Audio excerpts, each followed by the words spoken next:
Well, when I move closer, it's a little different. She does everything. We get the point. As long as she has a relative or somebody who is, able enough to follow the directions and so on, she can do anything over Skype.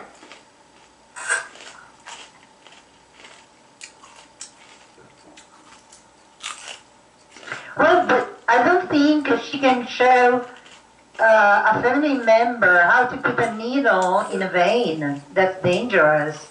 No, there are lots of things you can't do. Let's just move on because let's not argue the point. It's just impossible. So, but we get the point. That's how you learned this. That was the point of this thing. We don't have to belabor it. Well, could I ask what you mean by it's impossible? Cannot wash the person. Cannot do wound care. You cannot have somebody else do wound care. You cannot have somebody else do needles. To take blood pressure, I take blood pressure. We take blood pressure, but the nurse has to be there to do the. It's just the nurse is not there unless she's there for certain things.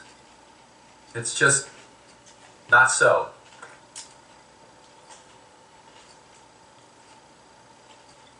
You do wound care, you need actually a wound person who's certified in wound care. Yeah, but see, that's not the point. I know that's not the point. That's why I said let's move on. I got the point. Why are you so anxious to move on? Because we're spent, 10 minutes talking about a nurse and a point that, let's not belabor the point, let's talk about the reason we're talking about is because you're talking about being with people over the internet and over Skype. Let's not talk about the parameters of what a nurse cannot do. Greg, there is something wrong with you. I know. I know that, and I'm objecting to the point there's something wrong with you that you keep going on, especially when you're corrected about something and you refuse to take the correction or even hear it, and then you keep saying, oh, she can do everything. What's the point? There's no point in talking about that anymore. Ross? Yeah? Can you help Greg right now? Okay. Greg, can you test if you're in a symptom? Yes. Okay. Can you trace the symptom? Is it a pathology? No, it's just dysfunction. I'm not communicating about. Not communicating. Okay. I'm just. Can you? And I get exasperated when I think someone is not being smart or whatever. Does it happen with everyone or specifically with Bayard? It happens with a lot of people. It happens with people I'm close to. It happened when you were out in my session yesterday. You walked out. Yeah. No. Yeah. It happened yesterday. Sure. When. Which you wouldn't admit. But that's No, I admitted it. It's just I wasn't going to deal with it then. It wasn't the thing to deal with. The thing to deal with was the original thing that I'm pointing out. When I point out I didn't have you test about that. I didn't point out your dysfunction. I just went on. So it's because I didn't point out, I didn't communicate clearly about that's not true, test that, or whatever. Okay. So it's like I'm taking on something. I'm doing something. Well, it's like I'm not really. I don't know. What is it? Being Ross, you're not hitting the nail on the head with this. responsible. Well, we have to keep testing about it rather Ross, than her figure it Ross, out. what are you going to do now? Can I test if you have some missing functions besides the immune dysfunction? Yeah, patience and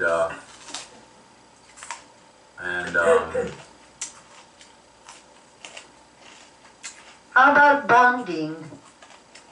bonding be good. Good. Anything else? That's good. Well, wait. Yeah. Has Can he? you install? Wait, did he just cure something? I just cured something. Yeah. good. I was not. Never, listen, But, stop. Never let a cure go by without pointing it out and having it tested. Did I just cure something? Okay? Okay. Ross? Ross? Do you feel different, Greg? Yeah, I just cured something. How? How do you feel different? With my hands and I'm relaxed. I let go of the energy that I was running, trying to cross the great divide of talking to Bayard about something.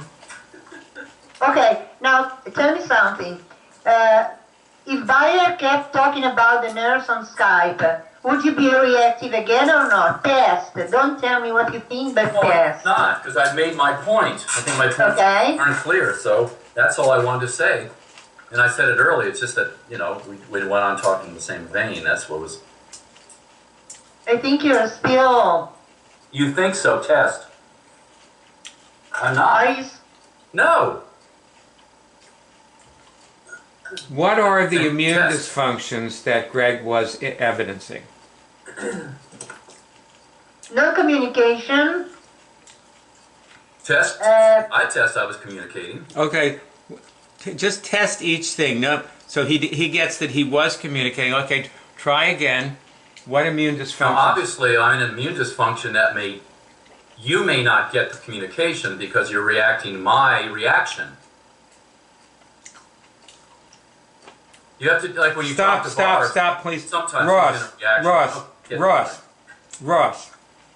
mm-hmm. Find the immune dysfunctions that he was running and have him test for them. Okay, I have to go to the immune dysfunctions list. Well, how about judging? That's a good one. Can you test, Greg? Did you have judging as an immune dysfunction? Yes, there was judgmental. Okay, how about Okay. making assumptions? Immune dysfunctions. That is what. How about assumptions? Making assumptions.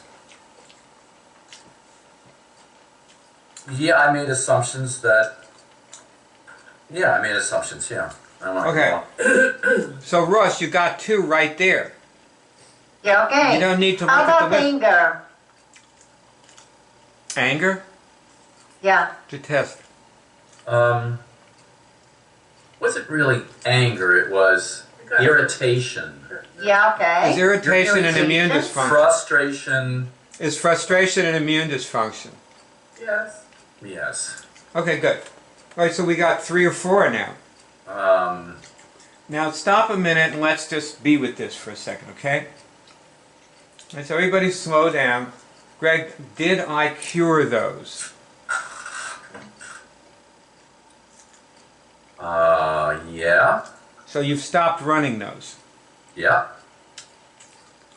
Now, do you feel any different?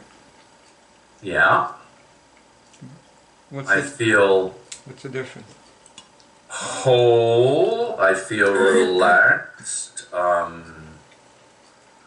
More able to test things and listen to other people. Actually, take in communication. Be in relationship, which is what I was like. I jump out of relationship and I start, attacking.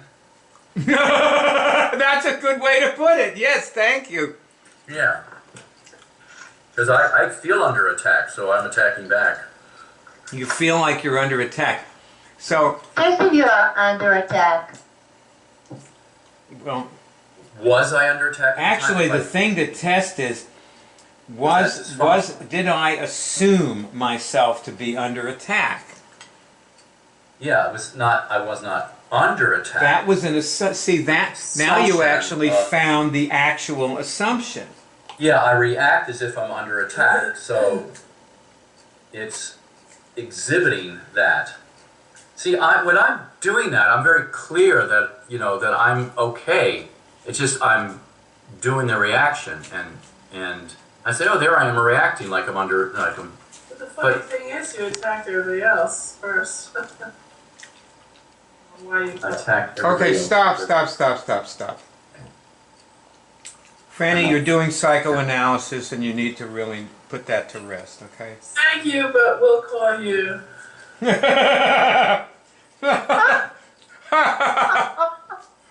Banner, you're wonderful. Barb, are you there? Yeah. Did you get your food? Hmm? Did you get your food? I'm getting there. I'm dressed and putting my contacts on. I'm listening though. Okay. I need my bell. So actually, I actually got something out of what Greg was saying, even though Greg wasn't, he wasn't functional, but he was still saying something that was useful. It was just that, you see, you were saying something useful, it's just you were sick while you were saying it. That's all you Yes. You were running a lot of symptoms. But Right. what I was starting to think about is that you can use Skype to manage people at a cafe counter, Right. but you also have to have people who know what they're doing, who are present in the cafe for some time each day in order to manage the assistants and and spot things that would not be readily spotted over Skype. Yeah. Well, I don't think they would. Perhaps they might not even be on camera if it weren't for a person there, as you have like a human interaction there. I mean, we're gonna have a robot there, or the camera. They just this. I mean, yeah, you have to have someone there. It's really to be practical for it to work. One thing, though, that we should bear in mind about Linda and the company that she works for is that Linda works in a giant call center with like hundreds of registered nurses who are all sitting at computer consoles doing the exact same thing she's doing. Oh, I talk to nurses like that. They're what do you call it? Dressage, not dressage. What do you call it? Triage? Triage nurses. That time of day, you can talk to a nurse, and they would determine if it is indicated that you see a doctor or a nurse and how quickly. And they err on the side of conservatism. Yes, go see the doctor, and they help to make an appointment right away. But you have to see somebody. They cannot tell anything other than what you report to them, So or what you indicate, or what you somehow communicate. there are a lot of things that these people can do, obviously. Because I was questioning Linda about what she did, and she told me this whole grocery list of things she does with people. So, that being said, obviously if we were doing this, we would have to develop it further, Yeah. But one thing that's obvious to me is that somebody could help somebody run the outline over Skype, because they'd hear everything. Right.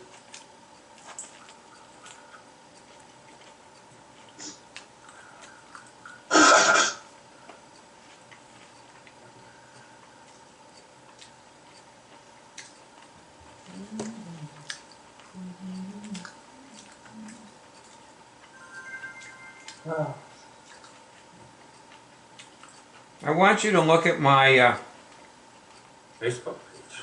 yeah. Did you notice the things that I posted on my Facebook wall today? yes. Not yet. Okay. Well, they're for this meeting. Now, Franny, Yes? you know what you were telling me about the kiosk thing yesterday? Yes? Well, one thing, it would help to know if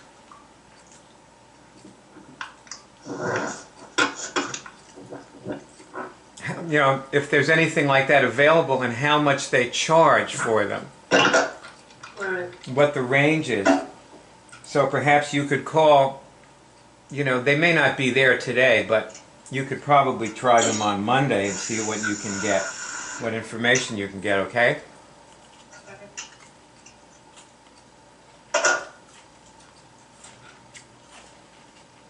You call the mall managing agent. Also, look at the first thing on my Facebook wall.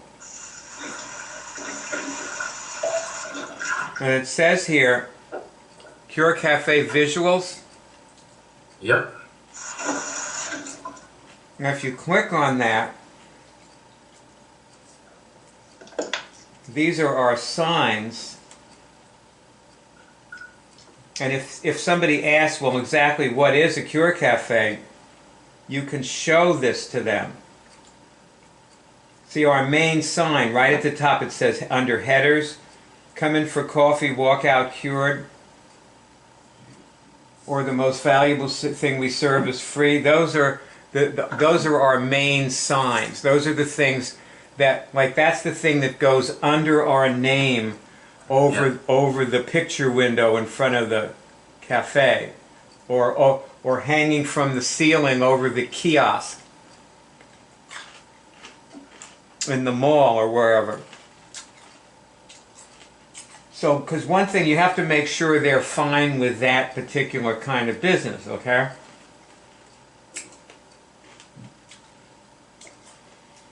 Then, These are really cute ones.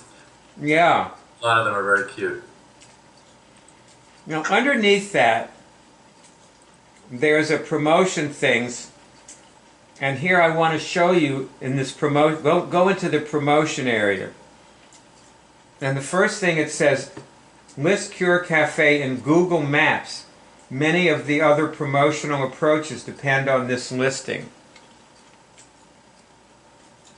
And this is because we do not want to depend on walk-in business. We're not looking for a location where we're going to get walk-in business.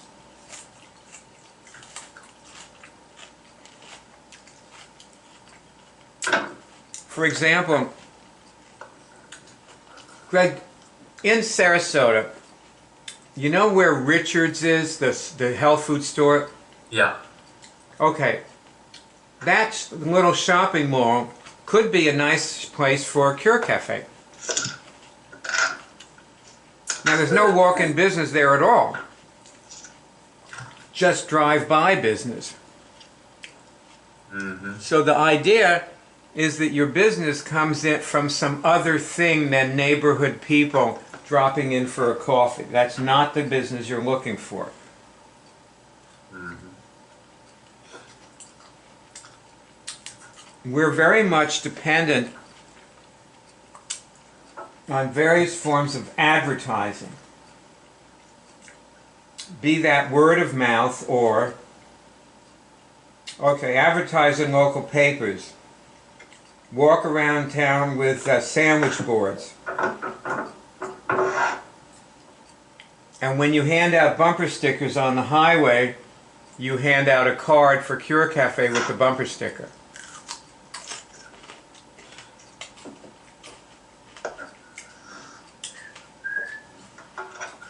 And also assistance phoning friends. So that's the kind of promotion we do. Now, the next thing down on my Facebook wall says what Cure Cafe is not trying to do. So look at that. There's just a very short list of things. We are not trying to compete in the food service industry. Like, we're not trying to beat Starbucks and take their customers away from them or something. No. And we're not trying to get walk-in business. And we're not trying to cure people with diet. So I just made this little list so we could see, what we're doing. And also, our main income is not supposed to come from food sales.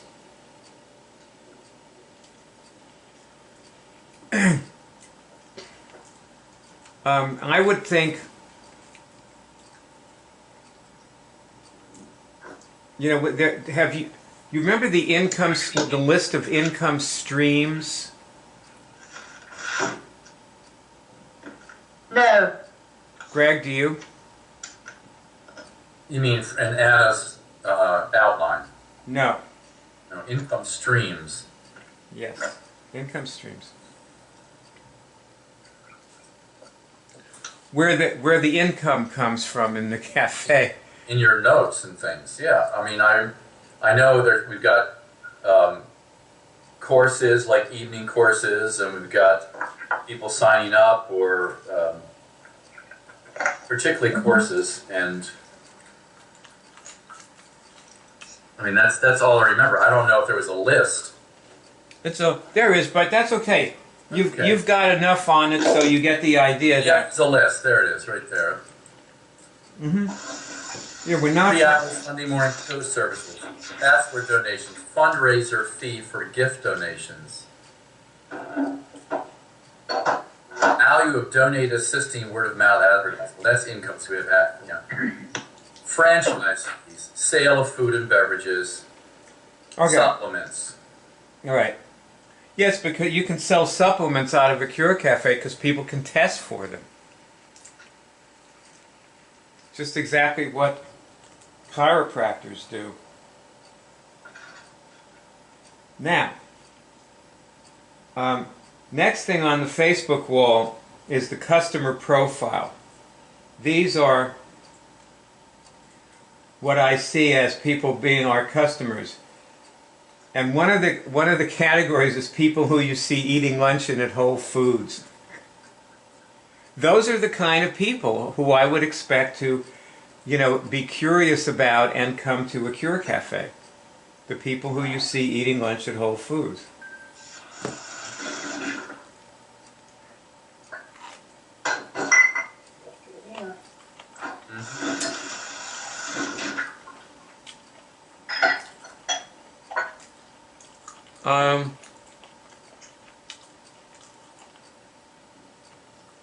Barb, you still listening? Yep. Got your food yet? Yeah. Got your computer set up? Yeah, actually I do. Hold on. Let's go on camera, okay? Okay, so. Maybe hang up and call back. Is that how we're going to do it? Yeah, I can call in on that computer.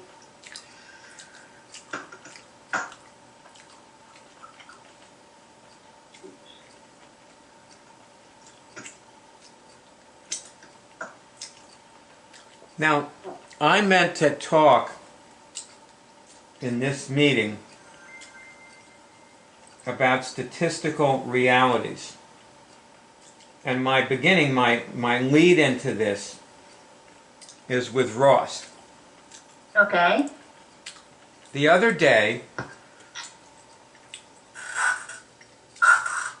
you asked what happened to Renee. Yes. Yeah, I remember. What would what would you say happened to Renee? Hey, Peyton. What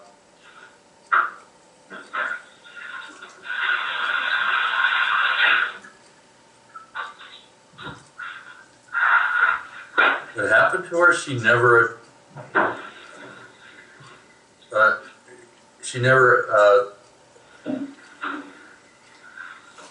addressed dysfunction. She thought it was very functional and continued to do it. She went off to do her dysfunction. I mean, she never really gave anything. She never contributed really, other than her, doing a session on tape or something.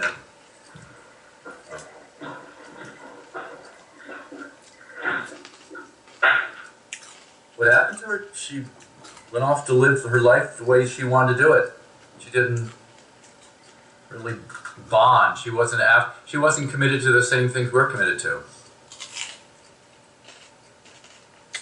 Everybody curing and to really getting this out there. She was sort of committed to herself, and that's how I've always seen her, as she's doing her own thing.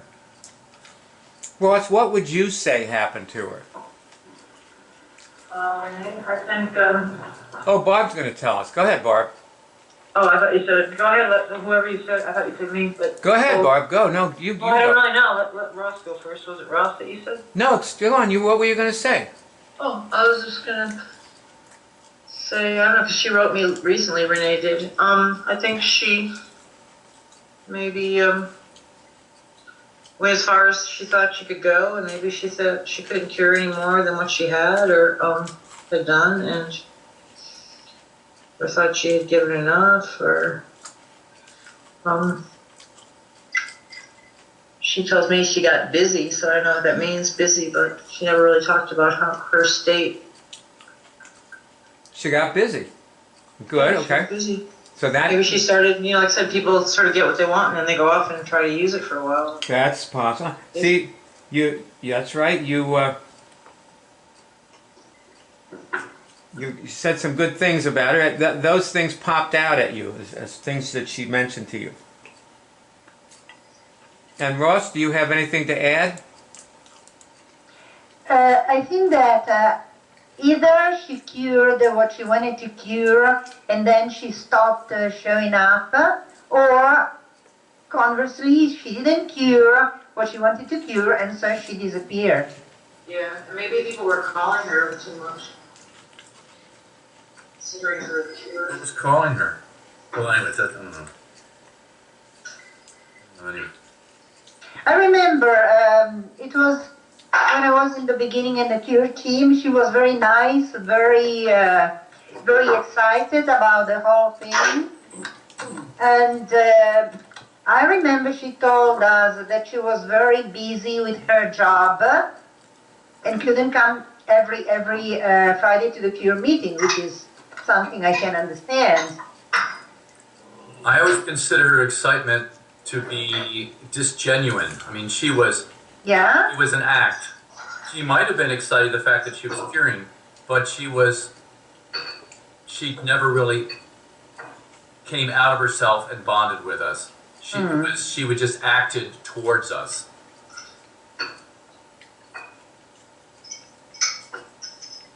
Well, for that matter, Ross, what happened to Yeah. what happened to Lisa Andreasen? I mean, there she was on the cure team, and now she's dying of cancer. She wrote and said she's got 2 years to live. Yeah, okay. Now, I was in touch with Liz and I offered my help, obviously for free, and she told me that her Skype isn't working well. Oh, that's a good reason not to. That's a good reason to die. Now, if I had cancer and my Skype wasn't working well, I would try to download the Skype again. I have cancer and I can't fix my Skype. Anyway, she told me I'm done. that Wendy Sandquist, do you remember the lady?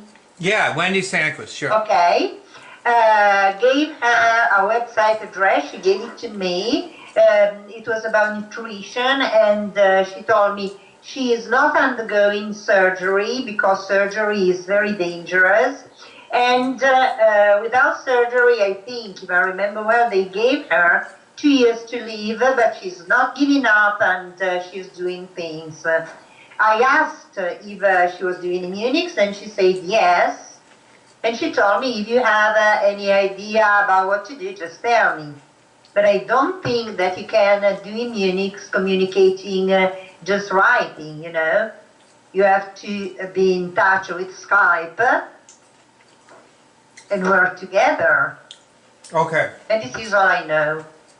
All this stuff is very well said. Everything you're saying, all the answers you all gave. And Excuse me, Bayard, I couldn't hear you well. There was a noise. I said your answers that you gave were all very well. They're all very well said.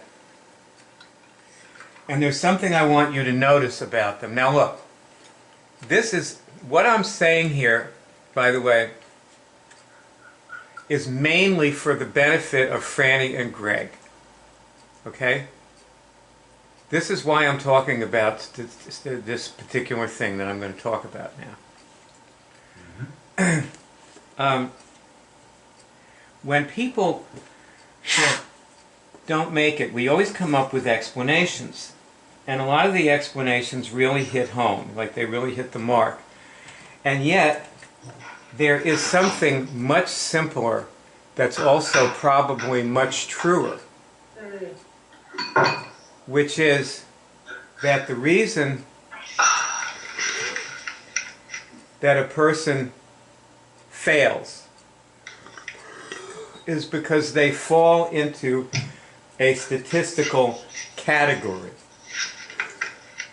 They're just simply someplace on a statistical grid where people don't cure things. Am I making any sense? Yes. Yes. Now, Greg, can you just put that into English and say what I just said in English? Instead of in Bayardese. Instead of Bayardese. Certain number, I don't know, I didn't quite hear you, but certain number of people get it and certain other people don't get it. Like, you know, there's some people will get it and jump right in and be right with you immediately, and some people will follow along after a while, and some people just will sort of never come along.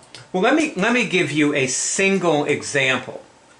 Okay? Now, with Renee is like most people in that she falls into probably over 10 statistical categories of people who don't do anywhere near as well as she did. I mean, she cured MS. She cured a lethal, medically incurable disease and walked away. And she was very intuitive and knew that she was going to cure it before she ever found us. And she told the doctor she was going to cure it before she ever found us. And the doctor told her that she was the only person. He pointed to the other patients and he said, see all those other patients out there? Like, not one of them has ever said to me what you just said. So right there, that makes her a statistical anomaly. Right? Doesn't it? I'm talking to Greg. Sure, yes. Okay. Now, another word for that is what the word Malcolm Gladwell used as the title of his book. It's called an outlier. An outlier is a person that doesn't fall any place on the statistical grid. And if you look in this meeting, you have there are 4 of you that I'm looking at. And each one of you is an outlier, a major outlier. For example, well, if you take Ross, okay? Ross's husband died. And she, you know, like most people would have called us up and they would have said, oh, you know what? I can't, you know, do any more cure teams. I'm really sorry, you know. But my husband's very sick, and you know he has something wrong with his bladder, and I have to go to the hospital, and you know it's just a lot for me right now. So I need to take a break from the cure team. This is what almost every person would say, but you didn't say that, Ross, right? Right. Okay. So we're talking about statistics, you see, and statistically speaking, you know. Let's say 92% of all people in that situation would say, you know, sorry, I have to drop off the cure team, and 8%, and you're one of the 8%, would stick with it. Yes? Yeah. Some very small number. Now, since we have never known 100 people like you. Oh, Anna's calling in. I'm calling her. Oh, okay. We haven't known 100 people like you. We've only known, you know, a few. We've known more than just you. Hi, Anna. Hi. Hi, Anna. So just listen along. Hi, Rob. Listen along. We're right in the middle of it. So all I'm listening. all I've known is you and a bunch. I've probably known another dozen people, and they all dropped out from various things except you. Okay, Ross? Okay. So you're in the statistical analysis. You're what's called an outlier, at least with regard to that. Get it? Do you Yes. do you understand this? Uh-huh. Do you understand what I'm saying? Oh, yeah. Okay. All right. So now,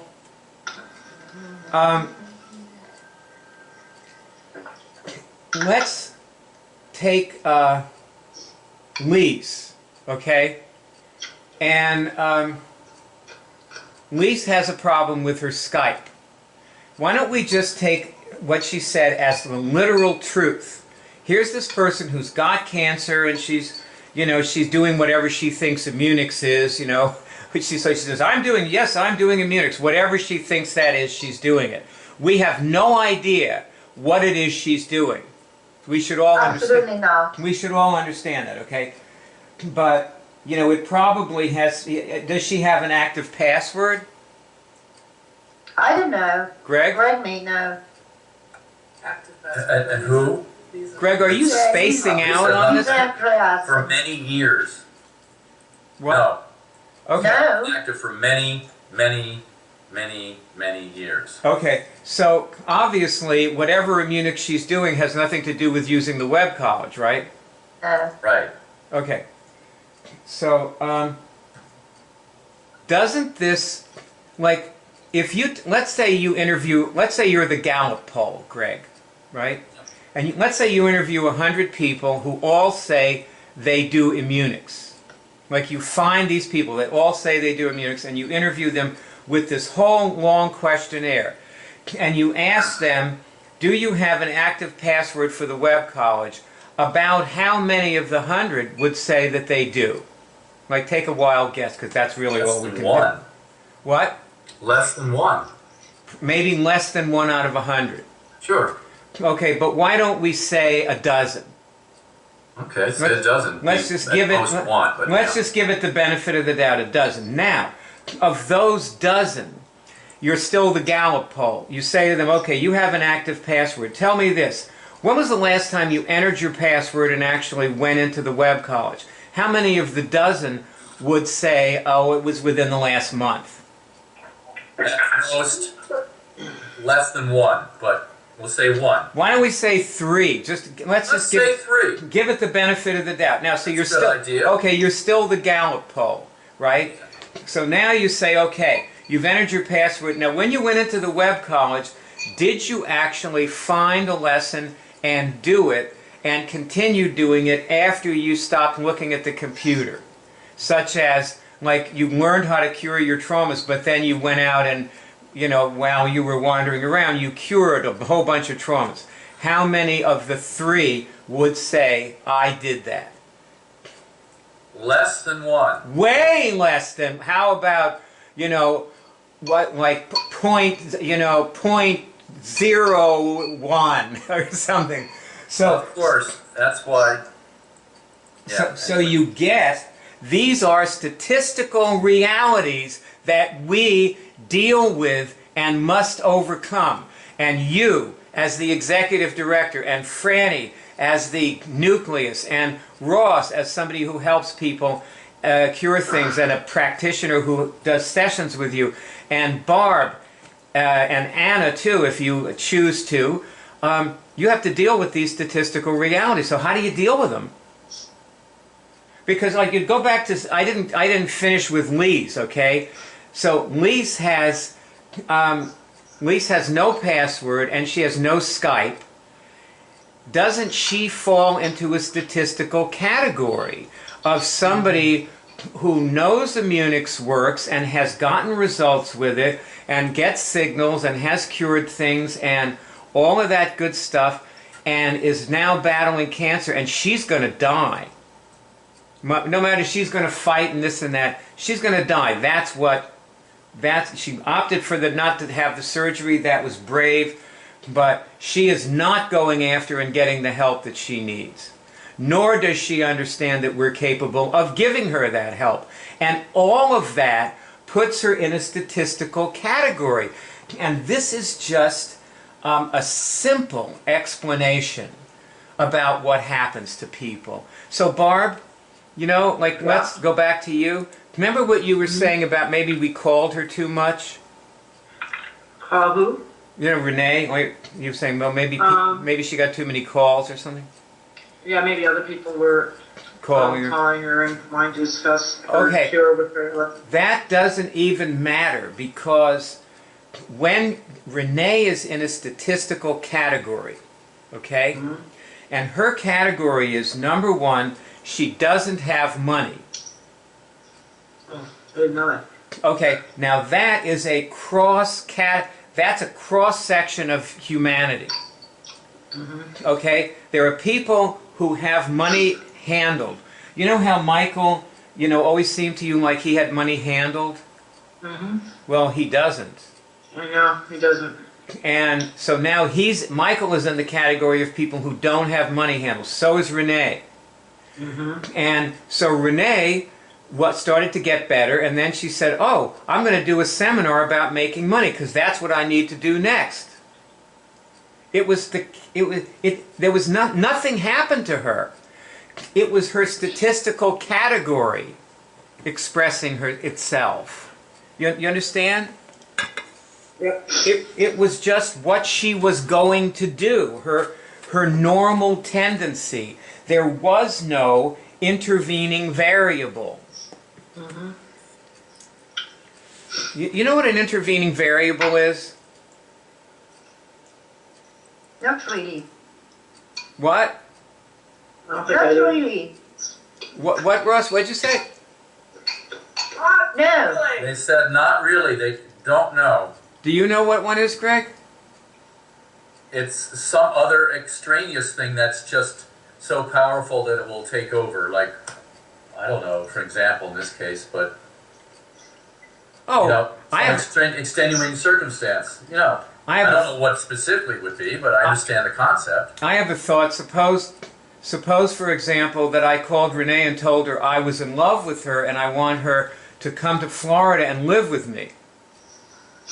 Depends on if she was in love with you. That would be an intervening variable, wouldn't it? Yes, it would. Yeah. You know, and it might make or break the thing depending on how she reacted to it, but it would definitely be an intervening variable. Okay. Yeah, she had a strong relationship, or Lisa did too. Then it would, you know, she might be curing, and then when the relationship broke up, she'd start getting sick again. Well, what happened with Ross and Barb, see, you know, like Barb was saying, like, if it wasn't for her relation, remember you told me if it wasn't for your relationship with me, you probably wouldn't be involved with this? See, you created an intervening variable. Right. Because you created your relationship with me, and so did Ross. And, you know, Greg and Franny did too. And this is what somebody has to do. On the other hand, suppose she reacted horribly, like you're, you know, this is very unprofessional of you to say this to me, and so I don't want to have anything more to do with you. That would also be an intervening variable. Greg, can you move your face on the screen? Thanks. I can't see anybody besides myself. Thank you. So, what? Okay, let's take another kind of statistic and talk about it. Okay. You know the woman, Mama Cole, who was in the Monday evening meeting for a little while? Yeah. And yesterday I wrote a little note to her and said Happy Thanksgiving, and she wrote back and wrote me and said Happy Thanksgiving to me. We texted each other. So I kept in touch with her.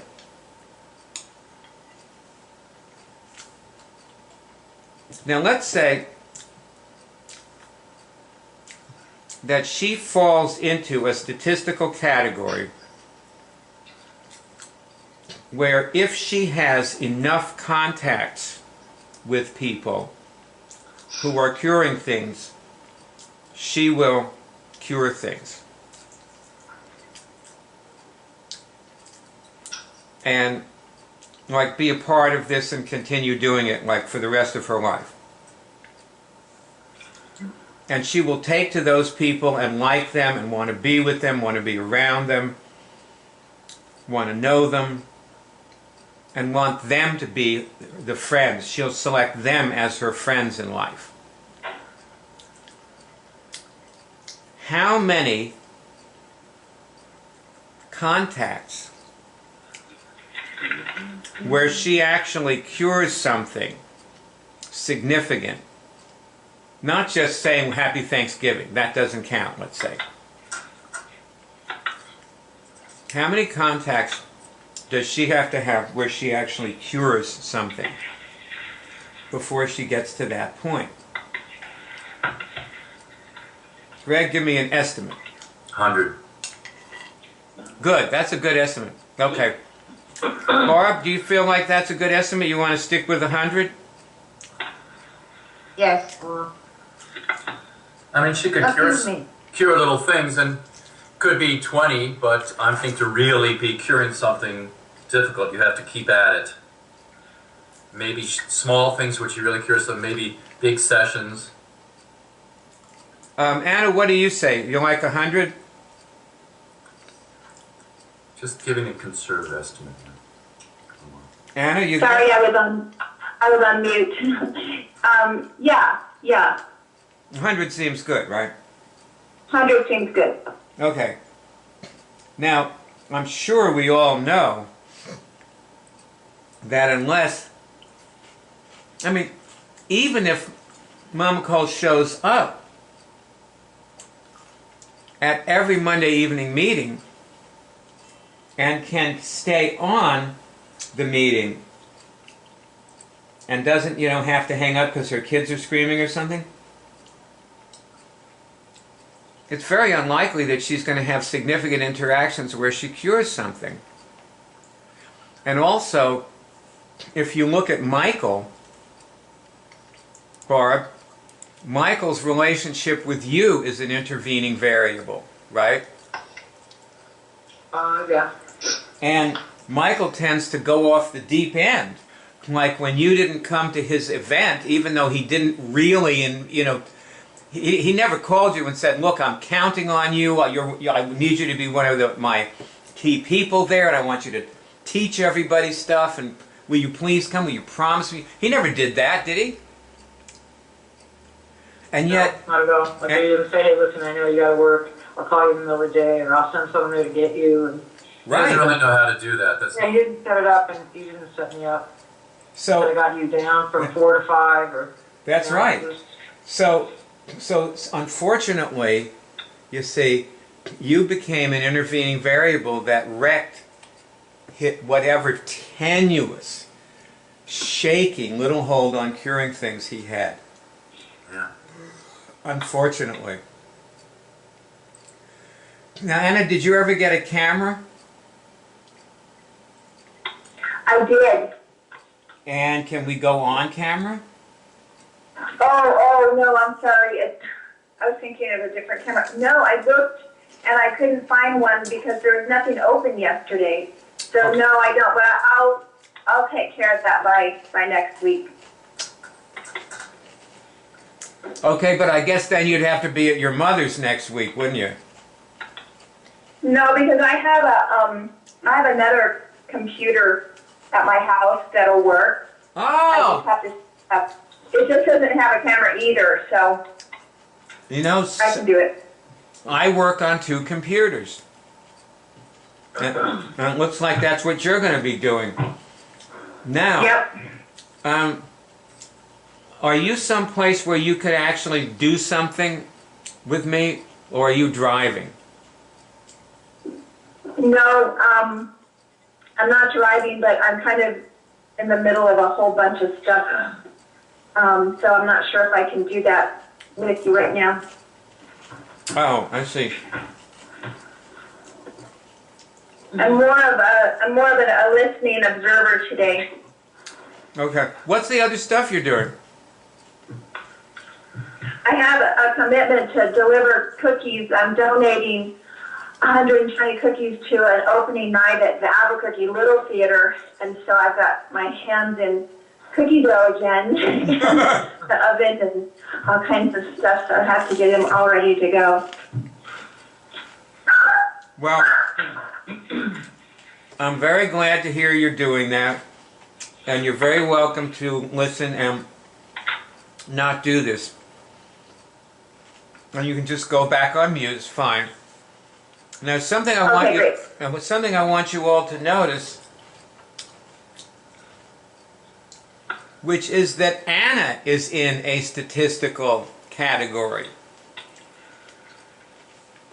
Her category is one of busy people, right, who make a lot of promises and very short on time. Like, would you say a lot of people are short on time? Yes. That's a very big statistical category.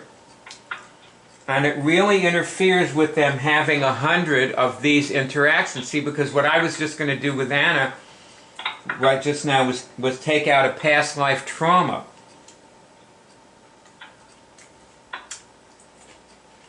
Let's ask Anna. Remember you made a note, Anna, to do the trauma lesson and take out some past life trauma. Did you ever do that? I did.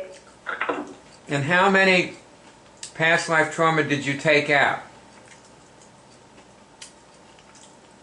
I did it with you. I think there were maybe 4. And did you ever do it without me? Like you were going to go off and do it the next day, I remember, or something. No, I don't think I ever did that on my own. Okay. So... I was too traumatized. Well, that's... See, that is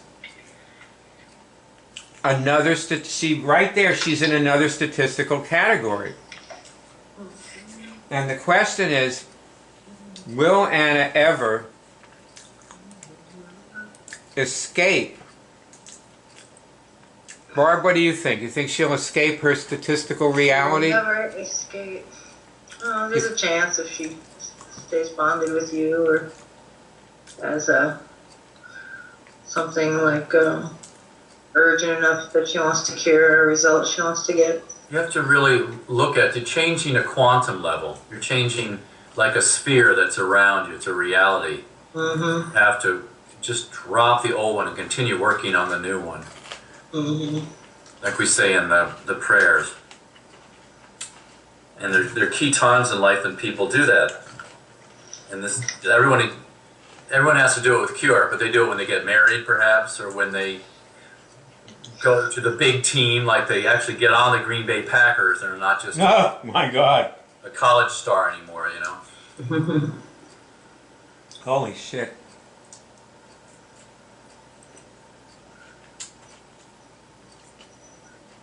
So, what we're trying to do is produce outliers. And right now, statistically speaking, we do not have the means, the medium, with which to do that.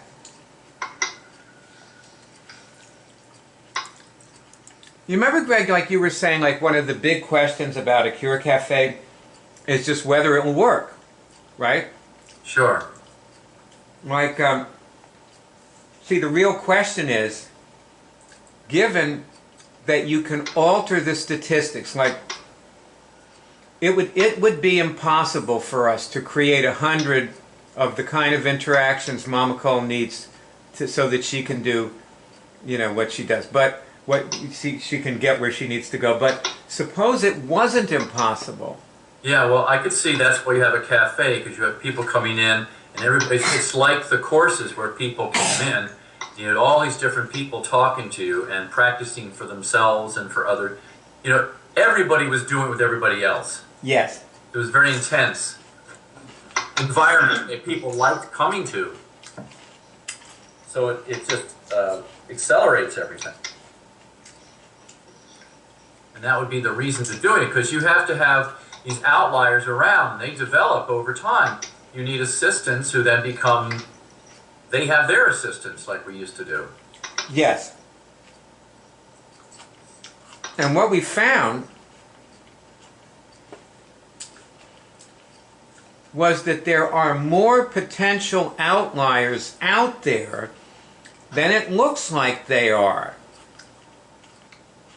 Like, let me say, in my life, to my right I have Judd, and to my left I have Ed. Right, Greg? Yep, Judd and Ed, yeah. I My know two them. neighbors, okay? Judd's on my right, Ed's on my left. Now, I've already cured something with both of them, and I live next door to them, and they could surprise the shit out of me and be potential, and they may be potential outliers. Right. The thing is, it's actually virtually as difficult for me to have the 100 interactions with them. Now, Sure. one thing that I've thought, I just had this thought. Hey, Barb, Yeah. have you ever thought, like, what would happen if every time you were with any person that you know, you cured something? Or tested Yeah, I something? thought about that yesterday. Even if it was just a little thing, maybe you would discover that this person at the 99th interaction where you do that, there's this enormous quantum leap, like a critical mass is achieved, and the person totally transforms into a Ross. Yep. You know? But the thing is, to do that can be difficult.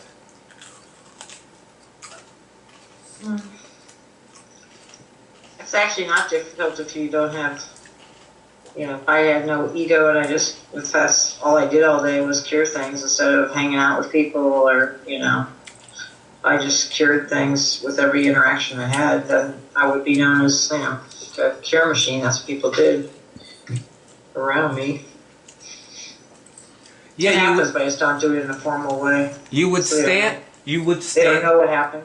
Yeah, you would stand. You would stand for cure in people's minds. Yeah, like now I stand for like a good feeling or something like that. They don't really know what's happening. I don't pass on the tech always. You know, in other words, like you'd be at the Aztec Cafe, and a friend would meet another friend for lunch, and the person would say, they'd be sitting over there talking. You'd be at a different table, and they'd be sitting there talking, and this woman would say, "God, I don't know what's wrong with me. I feel like my menopause is coming on or something. I got the blahs today, you know." And her friend would say, "Oh, you need to go talk to Barb." Because you would stand for cure. Or her friend might even start working with her. But then her friend would say, well, maybe we should go talk to Barb because we've hit something that's a little, technical for us. But Barb will know what to do about this. Yeah, I'd have to get really proficient and confident. Well, the only way to do that would be to do this all day with people. Yeah, that's what I'm saying. I mean, I was at party yesterday with. Yeah. That's how you develop confidence and proficiency. You just do it. Like I did this with my next door neighbor Judd the other day. I did the entire first part of the outline, all the way down to "Is this real?" And showed him the Twitter feed and all. And I was, I showed him, I showed him the Cure Show, and I couldn't find a Cure Show on Crohn's disease. And you know what he said to me? He said, "Well, then we should make one." Nice. Wow, that's a good one. Yeah, That's a good person. he suggested it, and he said, "We'll create and we'll help people that way." He wants to help, He's Nice. he's a helping person, and you know, sometimes like he says, "I love you." You know, he's a Christian. You know, he just got Yeah, married. actually, you're reminding me of my friend yesterday was like that. Like I walked the hostess of this party. I hadn't seen her for. It's an old friend. I hadn't seen her for a really long time. In fact, she was a friend that turned into like an enemy, but now she's a friend again. And then I walked outside at one point, and she was leaning up against her truck with another woman having a cigarette. And she looked at me and she goes, "Barb, I started smoking." like she was petrified.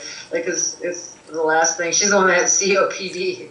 And, Oh God. and I was like, you know, instead of saying, well, hey, we can cure that, or let's, you know, whatever, I just said, well, you know, don't be so hard on yourself. Just relax. If you're going to do it, enjoy it. Otherwise, you know, you can hurt yourself. I said, sometimes it strengthens your lungs or something like that. I was running to do something. And then a couple hours later, or at the end of the party, she was saying, you know, how much you miss me and how much you love me and all this stuff, which, you know, it's an immune dysfunction to miss somebody. And I didn't, you know, I tried to just say, well, you know, I'm always with you, you know, you can just connect with me, and, you know, I didn't really go anywhere and all that kind of stuff, but I didn't really get it to the point where she saw, you know, that she could cure things, and just kind of, you know, made it better in the moment for myself and left.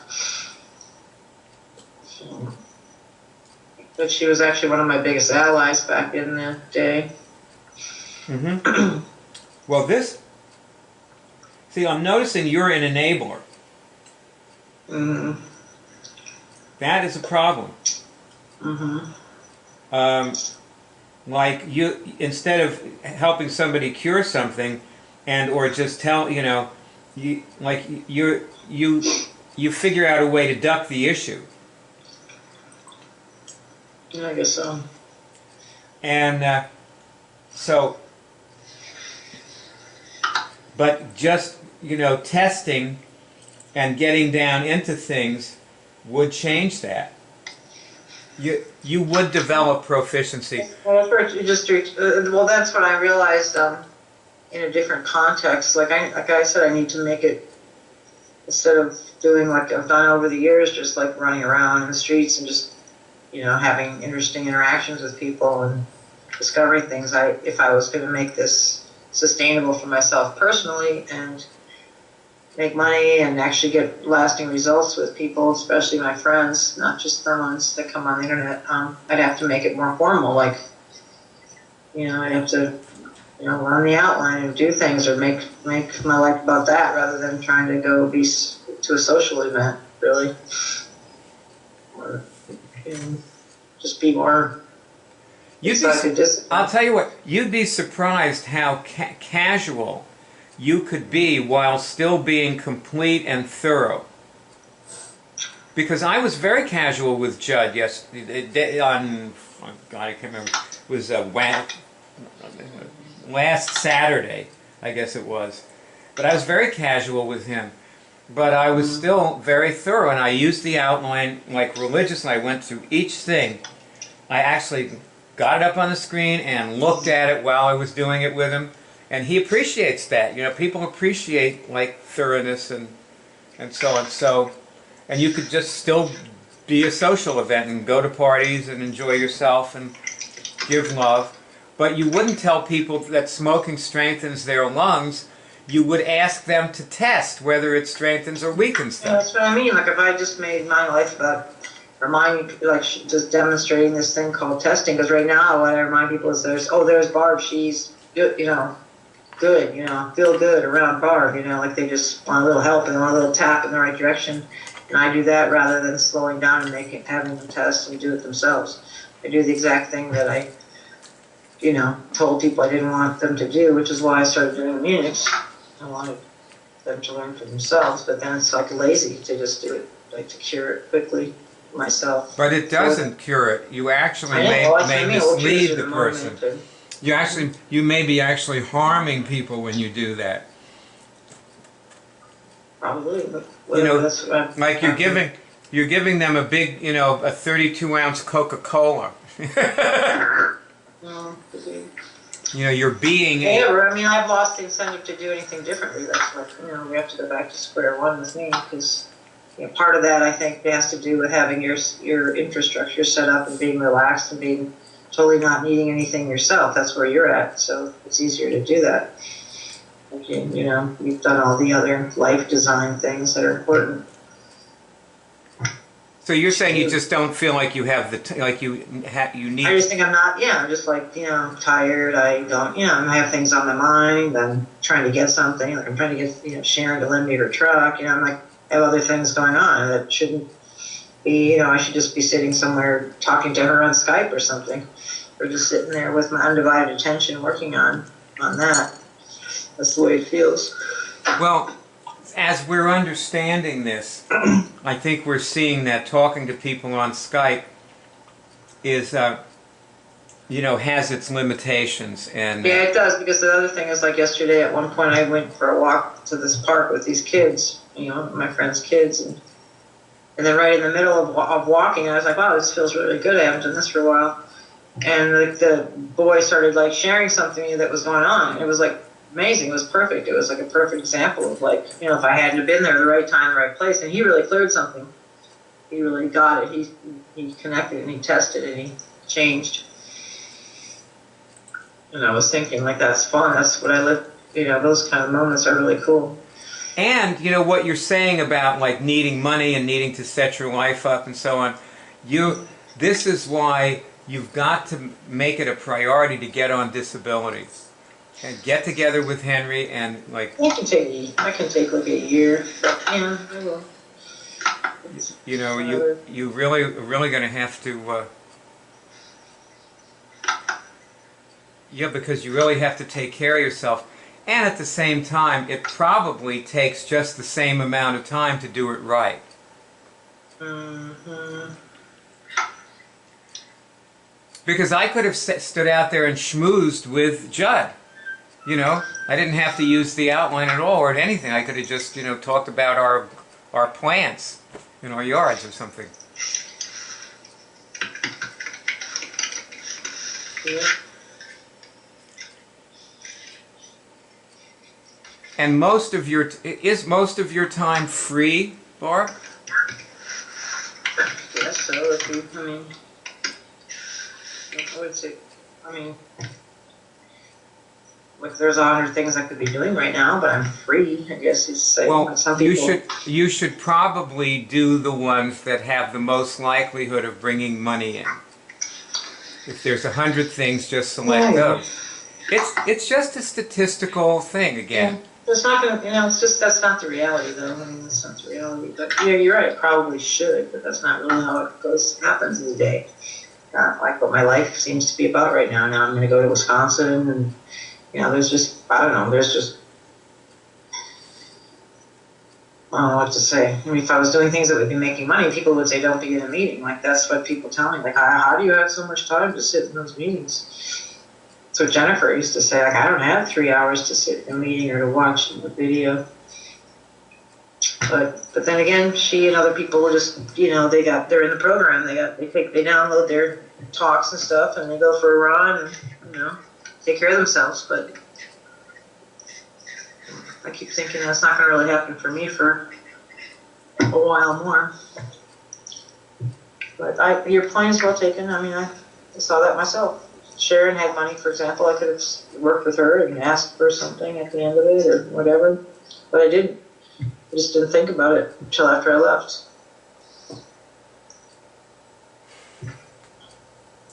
Well, I'm not actually saying you're going to do this. What I'm talking about is that what we're trying to do, at least, let me go back to Greg and Franny, because this has been really, I'm trying to do this for you.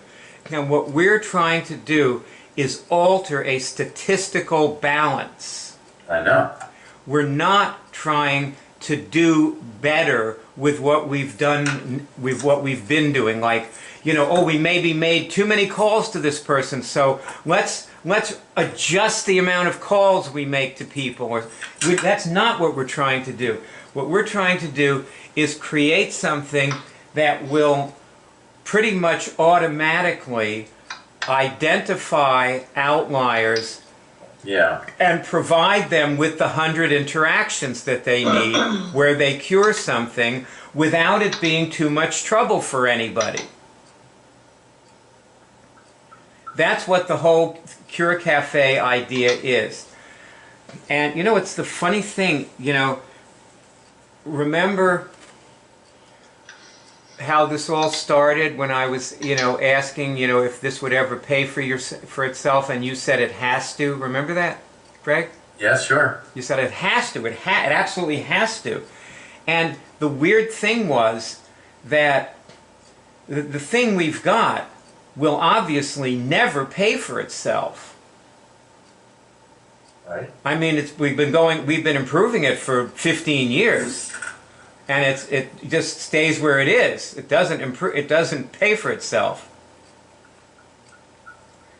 But a week or two later, all of a sudden, here along comes this cafe, and Barb said the words "Cure Cafe," and it was like, you know, I just keep thinking that God drops these things in my lap, and I'm, you know, very glad. See.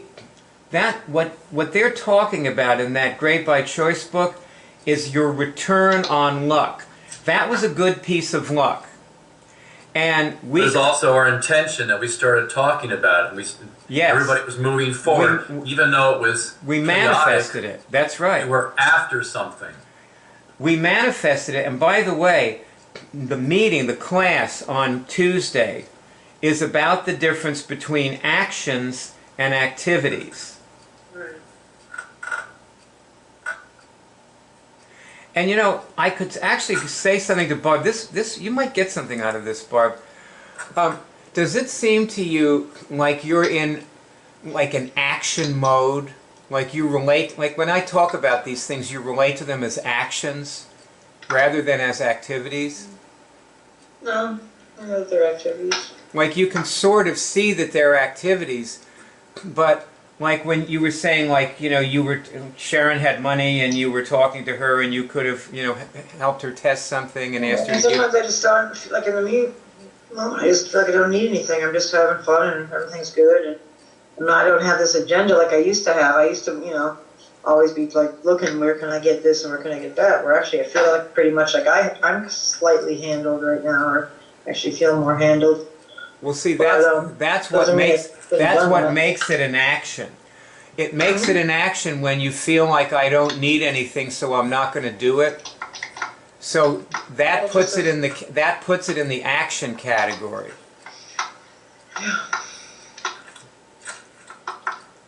Do you understand what I'm saying to you? Yes. Like, if it was an activity, you would just do it with Sharon. Like, it wouldn't be a matter of whether you needed something or not. That's what I was trying to tell you. I would just do it with everybody. That's what I would do all day long. If it was an activity. Yeah. You don't relate to it. You're relating to it as an action. Yes. Well, it becomes very hard to manifest anything when you're doing that. Maybe. Barb, are you playing solitaire or what? You're clicking like crazy there. I'm just looking at some stuff. Yeah, I hear what you're saying. Well, our meeting is almost over. And so what we need to do for explanations, I'm just like, when we look at people and we look at, like, we try to come up with an explanation for why they're not behaving the way we want. The explanation doesn't have to be anything about them at all. It can just be a category that they're in.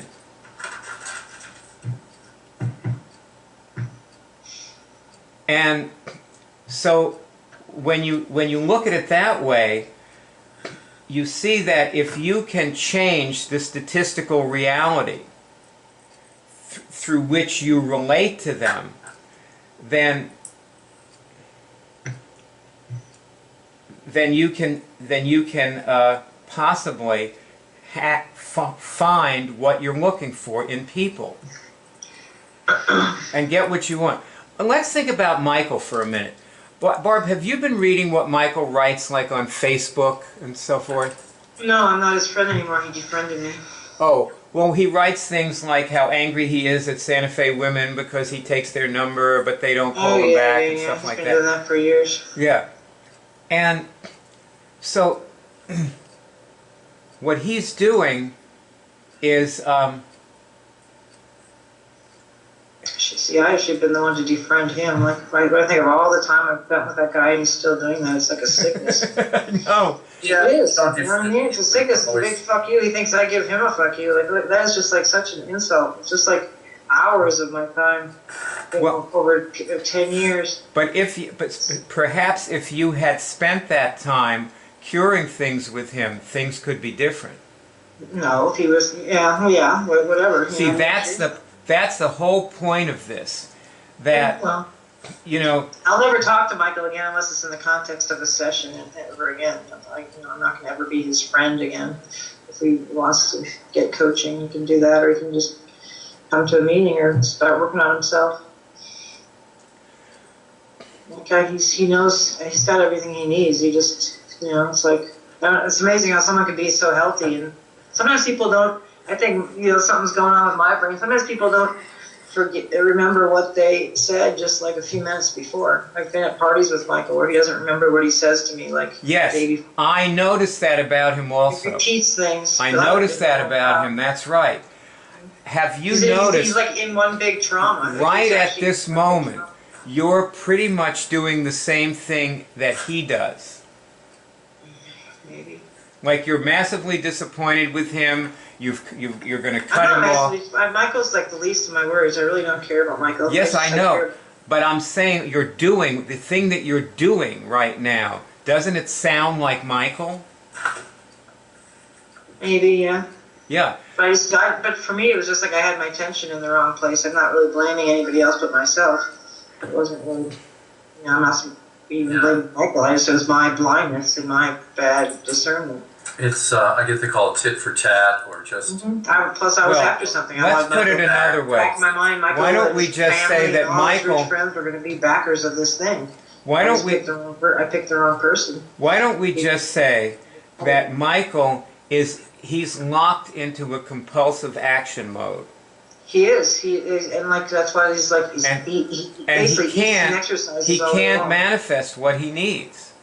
No, he can't because he won't slow down. He won't stop. He won't fast. He won't take one. And we could say about Barb that you are not locked into a compulsive action mode, even though you sound like you're in action a lot, because you often manifest things you need. So obviously, in some sense or other, you are in mostly an activity mode. Yeah. Because you do a lot of manifesting, and so does Franny, and so does Greg, and so does Ross, and Anna does too. And I noticed something about Anna, and I know what Anna's listening, is that Anna's very psychic, and she tends to, like, you know, think about somebody and then they call her. It happens all the time with her and me. And this is probably indicates that she, like, lives her life in an activity mode for the most part. So even though you, like, fall into this, Barb, and it feels like you're, like, doing this, you do not have the same kind of, like, commitment to this that Michael has. You'll just blow right out of it a minute after you say it all. But he doesn't do that. Like, he stays in it. And he doesn't escape it. It seems like, I've seen him escape it, though. And also, funny thing about Michael, you know, he blocked me on Twitter. And so because he got mad at me too, I guess. And yesterday I wrote to him and I asked him, I said, Happy Thanksgiving, you know. And he wrote back to me and he said, you too, Byard, Happy Thanksgiving. So there's a person in there, you know, that is free, you know, that isn't locked into it. It's just that he's more locked into it than, you know, than he should be. You know, like, in a sense, with regard to Michael, and maybe even Anna too, and I feel like my karmic work with Michael is done because I connected him with you. Like, really what he needed in his life was you, a friend of, like, you. And that was my job with Michael. Same with, like, Jennifer and Anna too. Well, Like, I funny think thing, that's, you know what I that's what feel. we're really looking for. What I feel like Michael needs is he needs to pay you, and he needed to be paying you for the last 10 years Yeah, to help but him. he unless he sees Bayard in me, he doesn't see value in me. But he does see Bayard Or you want- in He you. does. He does. Mhm. See, And he are- is your are person. That also. Michael is not my person. He is your person. He's Yeah, but he wants to be you. Same like Jennifer. Like Jennifer really didn't want me. She wanted a friendship with you, and I seemed easier at the time. You better believe you were easier. Yeah, but who she respects is you, and that's why I'm setting myself up for even worse disappointment. So that's starting to come very clear to me. And I knew it from the beginning, actually, but I just kind of got sucked in easily. Like, people want to be like you. They want to be, you. So, but it's easier for them to talk to me because I'm more, human and have more obvious problems. You're more human. All right, I'm just more flawed. I'm more. I obviously feel flawed. terrible about that part, but anyway. No, it's true. Like I'm more easy to relate to because I have problems and they can feel better than me. But they really want to be like you. I sort of wish I was more easy to relate to, No, you don't. No, you don't. I do. I want to be like you, and I copy you all the You time. gotta just. Oh, Mark, you gotta know that You want to be alone. And Bayard's been learning how to be human from all of us. I copy you because I want to be more like, accessible, and I do. Really. Yeah, he does. It's easy. I can show All right. you a few easy Well, lessons. okay, for that, and with that, I'm going to say that this was a great meeting, and thank you all very much. Okay. And I've learned a ton from it. Thank you to everybody. And All right. Thank you, everybody. Ciao. Bye. Bye. love all of you. Love you all. Over there says bye. I'm on the 144th dimension. Closer.